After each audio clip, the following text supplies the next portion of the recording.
শীতকাল তো tata bye bye করে চলে গেছে, গরমকাল একেবারে দরজায়। ভাবলাম হালকা করে কাঁচা লঙ্কা দিয়ে চিকেনের ঝোল বানাবো।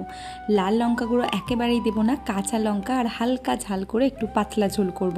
একেবারে কম তেল মশলায় আলু আর চিকেন তখন এক কড়া জলে অলরেডি ফুটছে, আর তখনই ফোন বেজে উঠলো। ওনের ওপাশ থেকে শোনা গেল ওনার নাকি বিরিয়ানি খেতে ইচ্ছে করছে। আমি তো অবাক, এই অবস্থায় এইভাবে কি বিরিয়ানি হয়? মানে ভাবুন, আর যাই হোক বিরিয়ানি অন্তত এইভাবে করা যায় না, কিন্তু কি আর করব, খেতে যখন ইচ্ছা হয়েছে তাই ঘরোয়াভাবে কাঁচা লঙ্কার ঝোলটাকে বিরিয়ানিতে ঘুরিয়ে দিলাম। তার জন্য কিন্তু ঝোল থেকে সমস্ত আলুগুলো একটা করে তুলে নিয়েছি, আর ওই চিকেনটার মধ্যে বেশ কিছুটা চিকেন মশলাও দিয়ে দিয়েছি। বড় টাইপের ডেকচি নিয়েছি যেখানে আমি স্টেপ বাই স্টেপ বিরিয়ানিগুলো সাজাবো।